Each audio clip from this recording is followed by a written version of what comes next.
Good morning. Welcome to First Baptist Church in historic Tarboro, North Carolina. We are located on Main Street right next to the post office.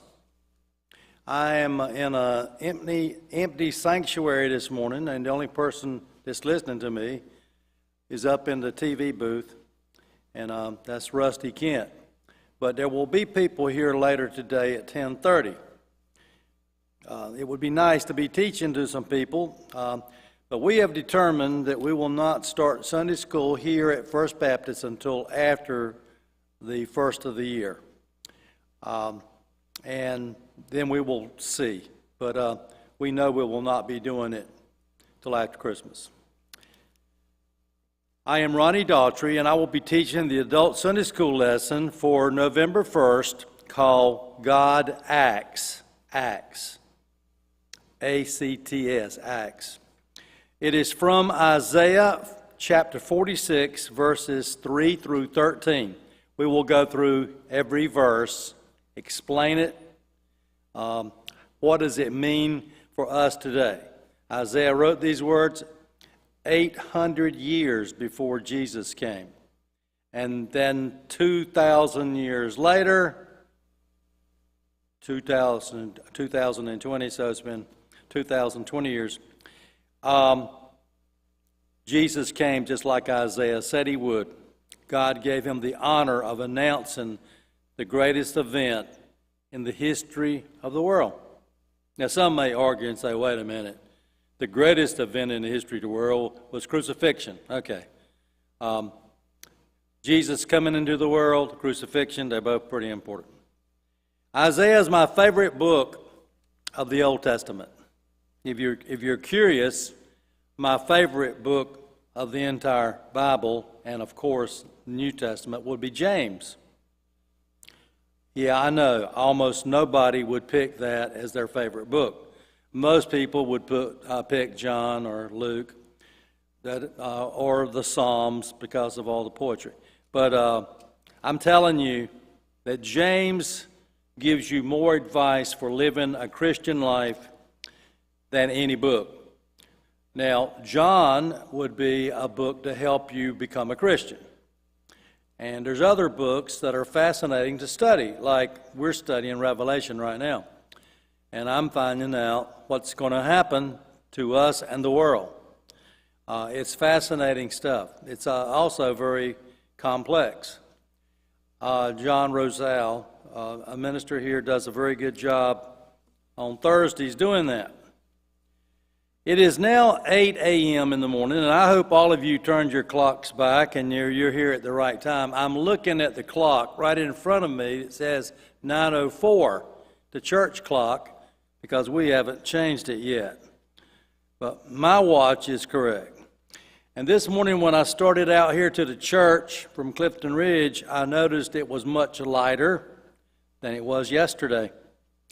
We're on Channel 13. Welcome to all of you on Channel 13, and we are streaming live on YouTube. And someone always will put this on Facebook. And so welcome to all of you. Yesterday, we had a celebration in this church, really outside, for the life of Roseanne Matalozzo.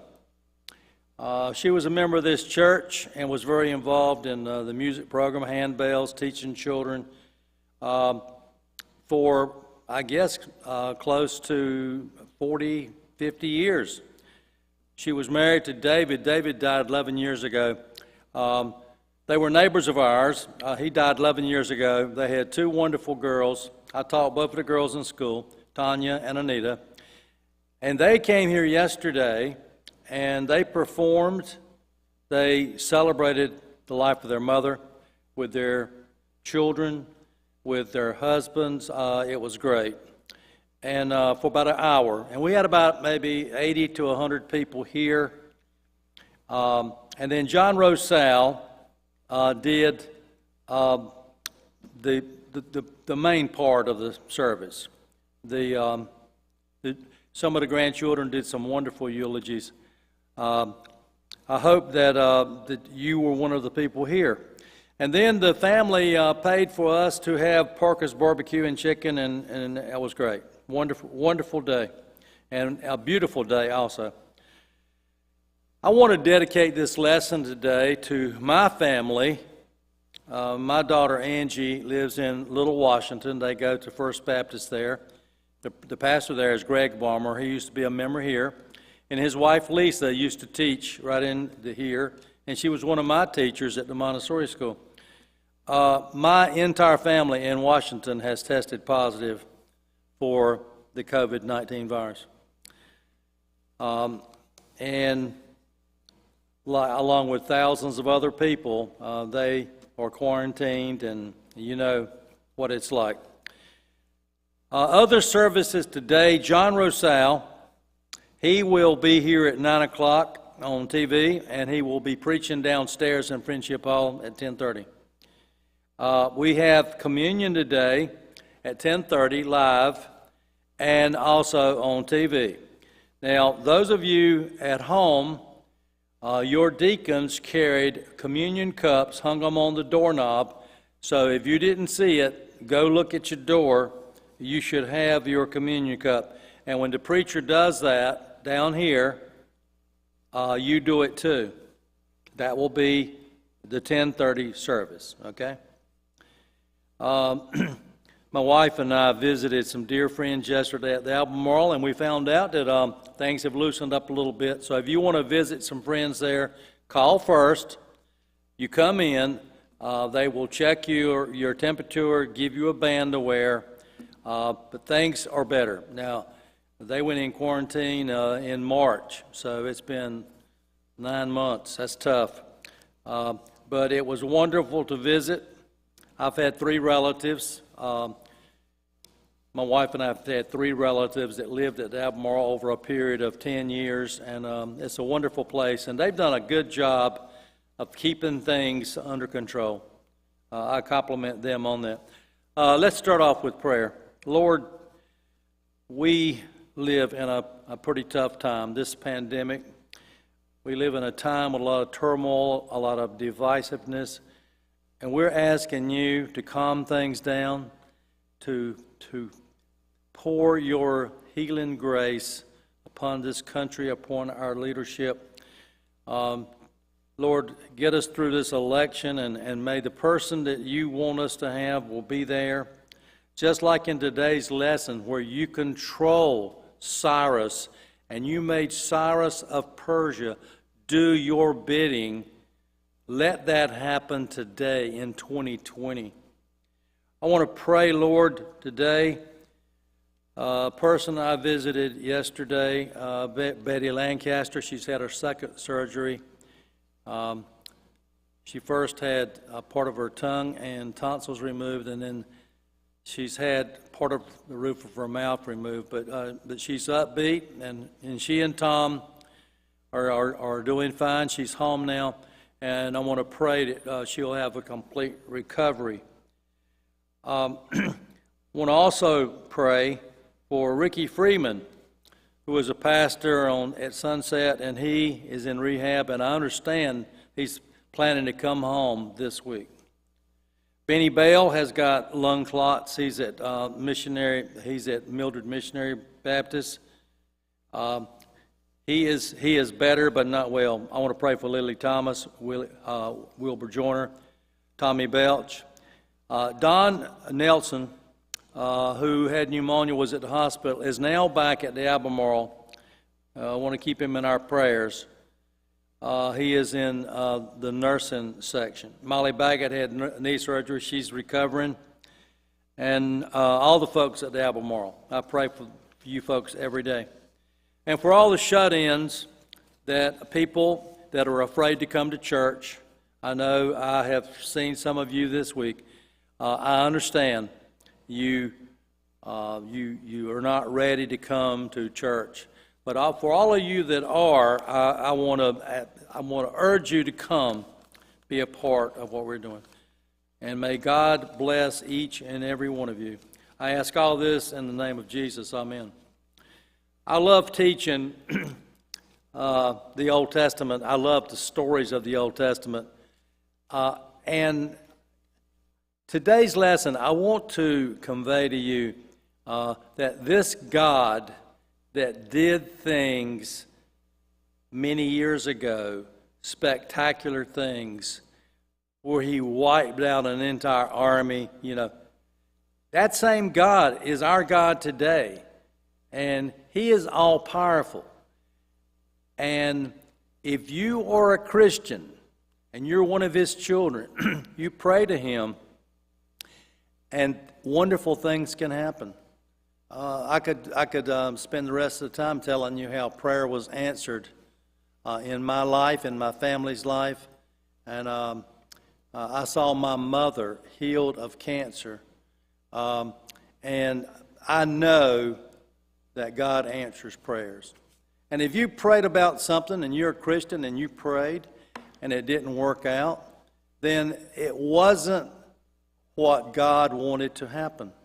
And sometimes that's the way it is. You have to know that God knows best. And when my brother was very sick, we prayed for God's will. My brother died. It was probably because he could not have lived a good life, and God took him to heaven. And that's the way it happened with my mother and my father, and a lot of you that are listening today. I want to start you off with a little story. The guy that wrote this lesson was a soldier. He was a preacher, pastor, evangelist. He's been to foreign countries. He leads tours in the Holy Land. But right now, he writes Sunday school lessons, and his other job is he's the dean of a university.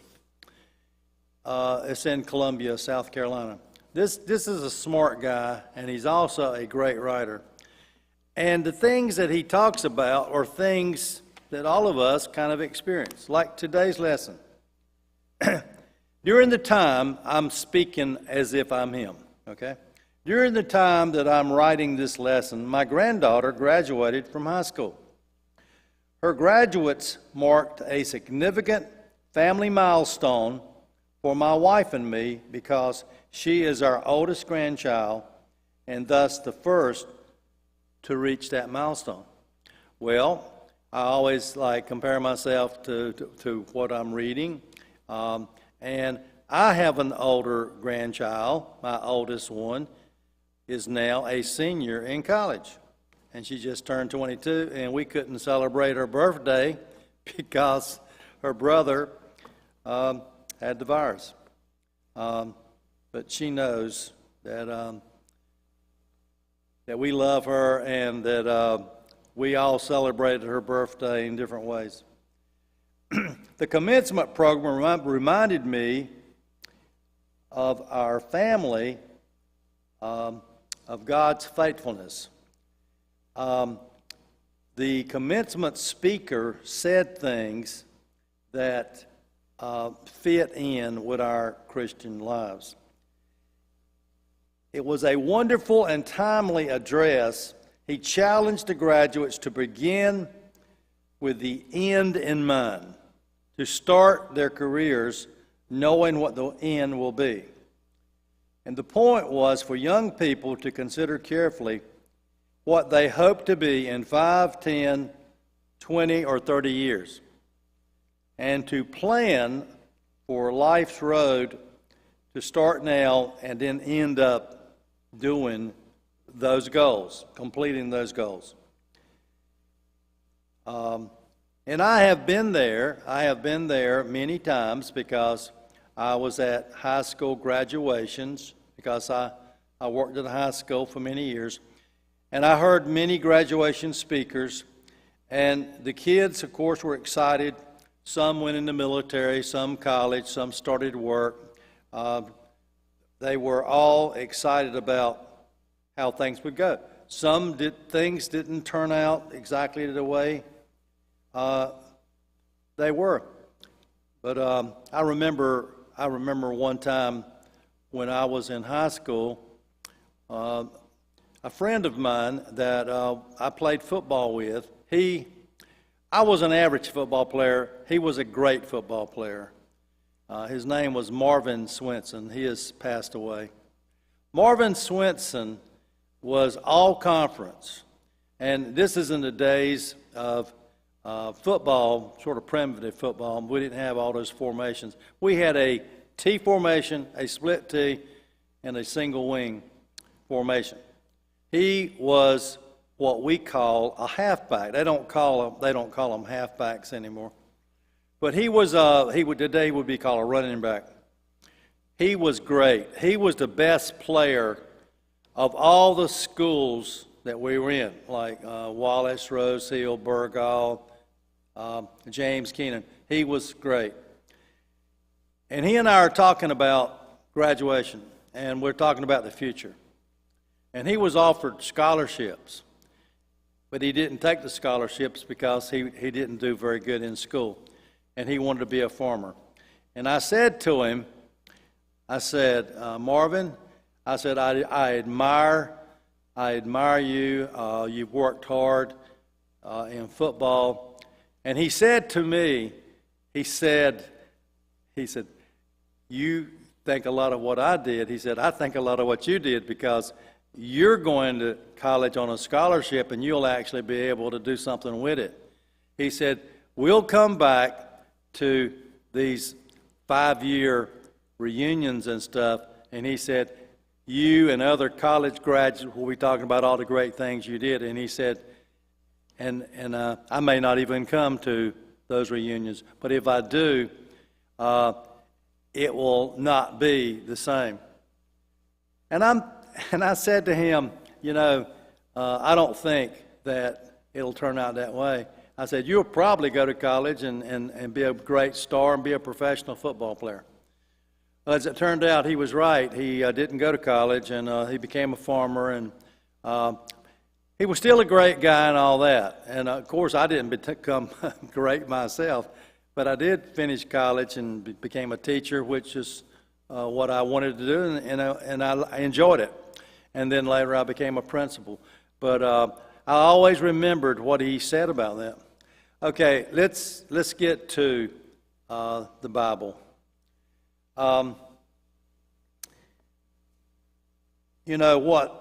What this lesson started off talking about, a graduation. You need to plan out your life, and you need to plan it out with God. You need to ask God to direct your life. You first accept Jesus Christ, and then plan out your life.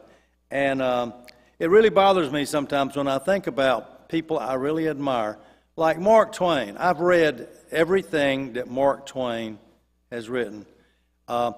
His autobiography, as some of you probably know, was published 100 years after he died in 3 parts. I read part 1. My daughter gave me part 2 for a present, and I finished part 2. Part 3 has not been published yet, as far as I know. But this man did not believe in God. One of the smartest, funniest people that ever lived. He didn't believe in God. Well, Stephen Hawking, one of the smartest men that ever lived, a physicist, did not believe in God. Voltaire, one of the smartest writers, philosophers that ever lived, not only didn't believe in God, didn't even believe God existed. Guess what? All those people died. They're gone. And they didn't go to heaven, as far as I know, because they never accepted Jesus Christ. So the end is not good for those kind of people. I'm hoping today that if you're listening to this and you're not a Christian, that you will investigate. Google. If you Google Jesus Christ or anything about that, it will refer you. I found out that the Billy Graham campaign have a deal with the Google that it will lead you to materials that will help you become a Christian. So just ask Google, I want to be a Christian, see what happens. Okay. In today's lesson, we're going to be talking about some gods, some idols, and I thought it would be good if I gave you a 2-minute lesson about gods, okay? We're talking about fake gods. We're not talking about the real God. Okay, in Egypt, there were 40 gods. I'm not going to tell you all 40, but I will tell you the first one, the most important one, was Ra, the sun god. Okay? In Mesopotamia, there were several countries in that area. They had 3,000, yes, 3,000 gods. Okay? Like in Babylonia. Okay, one of the ones that we're going to be talking about today is called Marduk, and Marduk's son was Nabul, or Nabo, and if you look at the king Nebuchadnezzar, the first part of his name is the name of the idol. Then you had Ishtar, Ashtar, all of those variations, they were all Canaanite gods. Okay, these are the countries in which God's chosen people came in, wiped them out, took their land, destroyed their religion. Okay? Now, some of these people worshipped things in the air, planets. Like Venus, the evening star, called the evening star or morning star, is a planet. The way you can tell a planet from a star, planets do not blink. They don't twinkle. They don't twinkle. Okay, now let me talk briefly about the gods of the New Testament. You have Greek and Roman gods. You see, the Israelites were under the control of the Romans. They also had Greeks living there. So the head god in Greek was Zeus. The Roman god, same, was called Jupiter.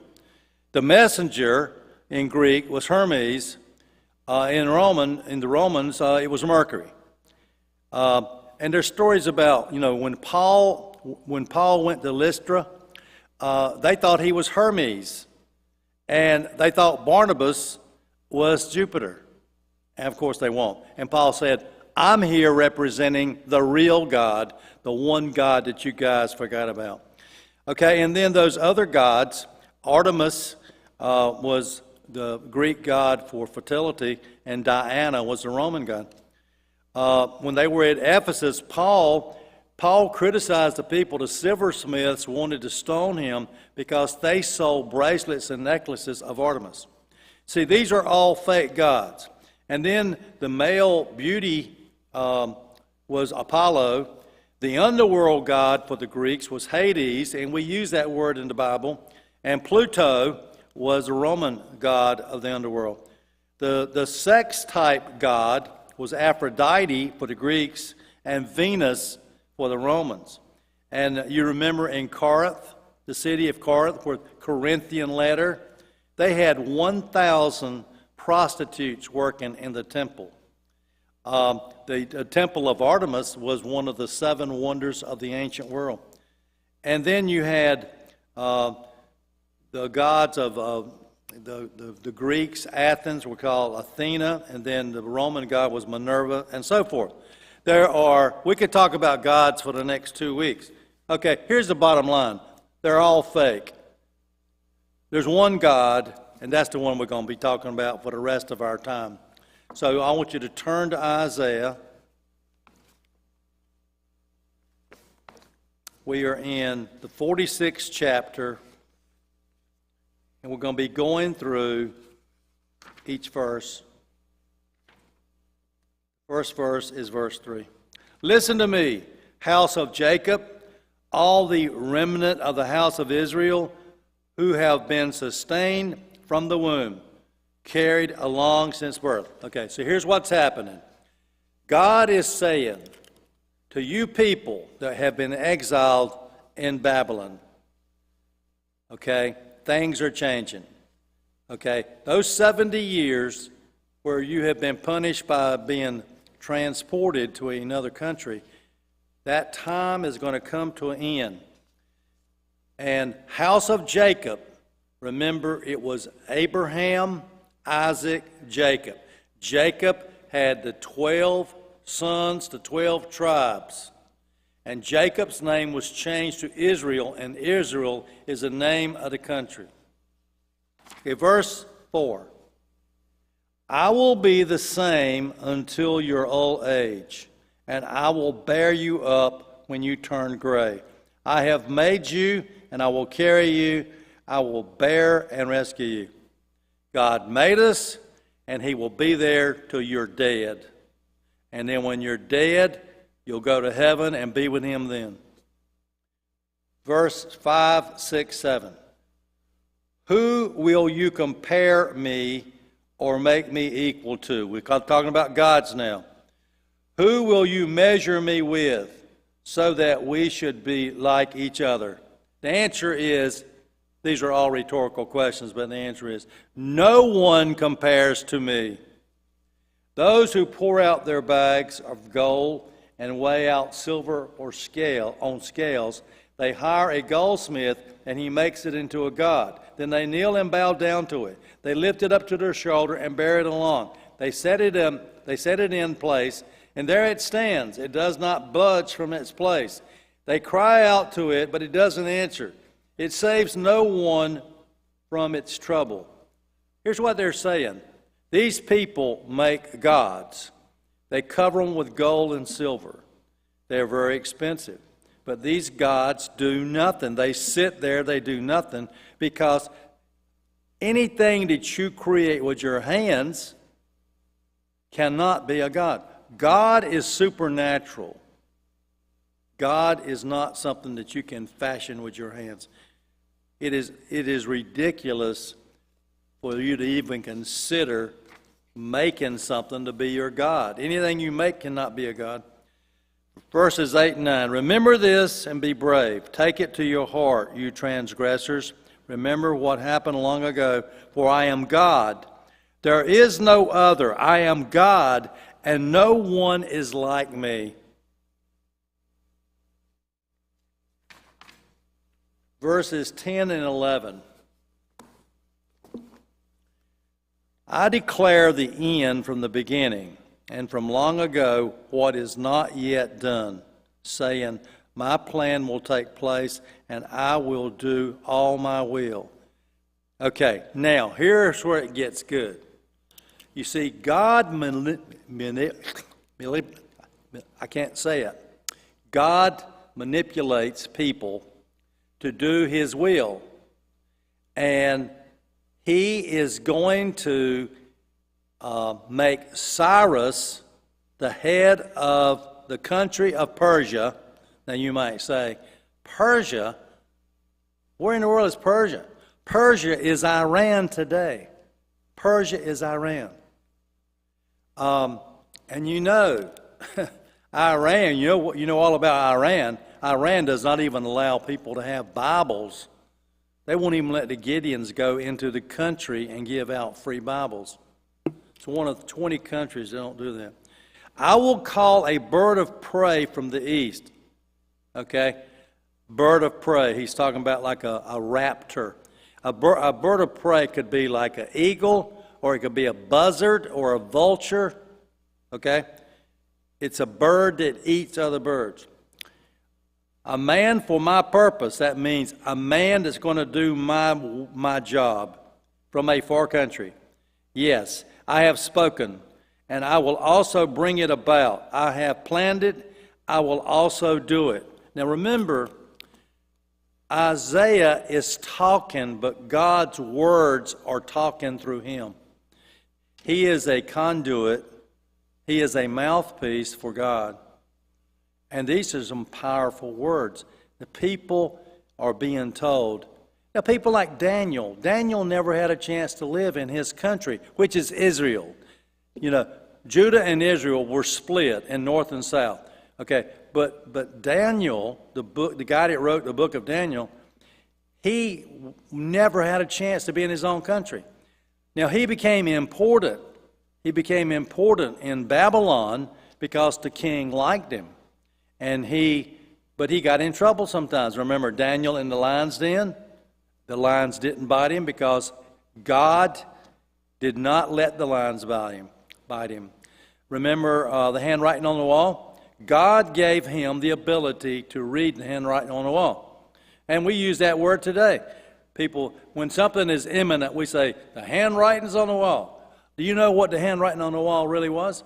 Telling the king that the day is your last day in power. You are going to die. So you might say that was Dear John letter, you know. It was the last time he read anything. And who caused that? It was the same God that I'm talking about. God punished him for his arrogance. Now, verse 12. Listen to me, you hard-headed, far removed from justice. Okay? You know what we would say today? We would probably say, you stubborn people, I have done everything for you. I brought you out of slavery. I fed you quail and manna from heaven for 40 years. I found you a country. And what do? You complain, and I had to punish you by sending you to another country and people being killed and all of this. And now you are still being stubborn. Okay. I am bringing my justice near. It is not far away. And my salvation will not delay. I will put salvation in Zion. Zion is Jerusalem, the holy city, Zion. Jerusalem was the capital of the country. And it is today. President Trump changed it. It was Tel Aviv. And of course, a lot of people didn't like that. My splendor in Israel. Okay, so what I did was, I told you what was in the Bible, but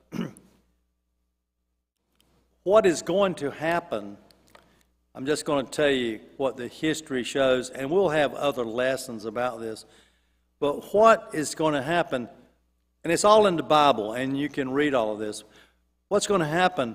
God is going to take a man, Cyrus, the head of Persia, and he's going to think that he is in control of everything. God is using him as a puppet to do his will. And he is going to let the people go. He is going to defeat the Babylonians. He is going to allow the people to return, this remnant, the chosen people, the Israelites, to go back to their country. Walls are going to be built, and everything is going to be restored. The temple is going to be rebuilt. We're talking about hundreds of years for all of this stuff to fall into place. But God's plan is worked out. Now, we know what happens, and because it's in the Bible, but it's also in other history books. I looked at other books to see exactly what was going to happen. I wanted to know how it all worked out. And it's fascinating how God did all this stuff. And if you say, well, I don't understand how he uses people. Well, I had something here I wanted to, I've got 5 minutes. That's all I need. Okay. I'm going to tell you about some people that God used. And I think you may have heard of some of these people, okay? God is faithful. God does what he promises. The problem is that we want to put limits on God. We ask him to answer our prayer. I remember when I was a boy, I prayed for a pony. And my dad said, yeah, we can't afford a pony. It's not practical. We don't have a place for it. But I kept praying. Well, one day, I met a friend at school who had a pony. And he invited me to come to his house and ride his pony. And I would go there a lot and ride the pony and all of that. And then I saw all the stuff that he had to do to feed and to clean the pony, and how much it cost and all that. And I quit praying that. I got it out of my system. But see, God knew more than I did. God is the creator of the universe. He knows better than we do what is right, good, and just. He is right, good, and just. And he can choose to use a Cyrus of Persia, or he can use a Martin Luther King, or he can use a Mother Teresa, or he could use a Mahatma Gandhi to bring his will and his purpose to pass. I remember reading about Mother Teresa. This man from, I think it was CBS News, she was washing the face of a man with cancer who didn't have a nose. And the man looked at it, and it was disgusting. And he said, Mother Teresa, I wouldn't do that for $1 million. She looked at him and she said, I wouldn't either. But I will do it for what? What did she say? I will do it because of God. God wants me to do this. It has nothing to do with money. She's dead now, but I know somebody here in town who has a picture of Mother Teresa on the wall, and she looks at it to help her remember how to be. In the weeks to come, we're going to be talking more about what happens. There is one story, and I'm going to tell you about it just briefly, if you're interested in this. But I like to read about archaeology and how it supports the Bible. I don't need any more proof that God is real. I don't need any more proof that Jesus Christ arose. But I'm fascinated by when they find things that support the Bible, because I think it would help other people. And they found something called the Cyrus cylinder. And if you are interested in this kind of stuff, Google it, or whatever search engine you have. It's called the Cyrus cylinder. And you see, Cyrus believed in fake gods. Marduk, and I think Marduk is a cartoon dog, I believe, but he was the high god of Babylonia. And Cyrus thinks that Marduk is the one that is telling him to do all this stuff. It's the real God, okay? But he has these things written down on the Cyrus cylinder. And I might tell you more about that later, but our time is up. I've enjoyed, I spent about 10 hours on this lesson this week. That's about what I spend on most lessons. But I'll tell you what, part of it is because I got involved in it and just started doing stuff on my own because it was fascinating. Sometimes I'm doing that to prepare the lesson for you. I'm trying to make it easy to understand, and I'm trying to make it clear that God is in control. That's what I'm trying to do. I never want to make God humanized, because that would be an insult. To me, it would be like seeing a sign, honk if you love Jesus. Really? Do you want to be beside of Jesus when he's standing beside you and you're honking your horn, you love Jesus?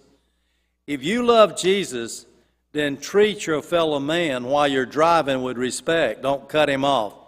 I used to drive 95 to see my mama every week, every Wednesday. I saw some terrible people driving and some terrible manners. So you want people to know you're a Christian, be a courteous driver.